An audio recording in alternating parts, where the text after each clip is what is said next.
এই ডলারের রেটটা বেড়ে গেলে আলটিমেটলি যেটা আমদানির উপর একটা চাপ পড়বে, ইনফ্লেশনটা বেড়ে যাবে, দেশের সাধারণ মানুষের মানে ক্রয় ক্ষমতার উপরে আঘাত করবে।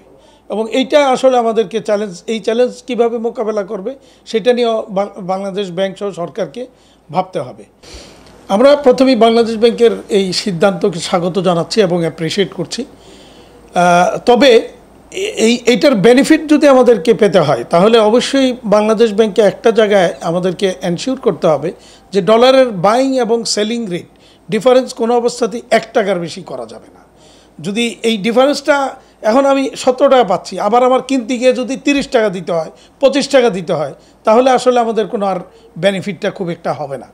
আর এই যে আমরা যেই রেটটা এখন 60 টাকা বেশি পাবো, এটা কিন্তু 15 থেকে ম্যাক্সিমাম 20% আমাদের টোটাল যে এক্সপোর্ট ভ্যালু তার 15 থেকে 20%-এর উপরে আমরা এই বেনিফিটটা নিতে পারবো।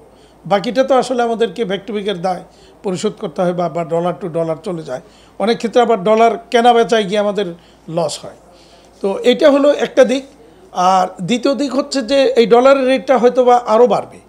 তো এইটা যদি এইভাবে বাড়তে থাকে তাহলে আলটিমেটলি কিন্তু দেশের জনগণ কিন্তু সেটার মানে সাফার করবে এবং ইনফ্লেশন কিন্তু বেড়ে যাবে সেই ক্ষেত্রে। তো যার জন্য আমরা যেটা বারবারই বলে আসছিলাম যে ডলারের রেট যেখানেই থাকুক আমাদেরকে রপ্তানিকারকদেরকে 5 টাকা থেকে 60 টাকা একটা মানে সেপারেট রেট আমাদের জন্য যদি থাকে তাহলে এইটাতে বরঞ্চ রপ্তানিকারকরা বেনিফিটেড হবে। কারণ এটা তো এখন ফ্ল্যাট ফর অল, এই রেটটা সবার জন্য হয়ে গেল। তো সবার জন্য যেটা হয়ে যায় সেখানে আমরা আলাদা কোনো আমরা কিন্তু বেনিফিটেড না।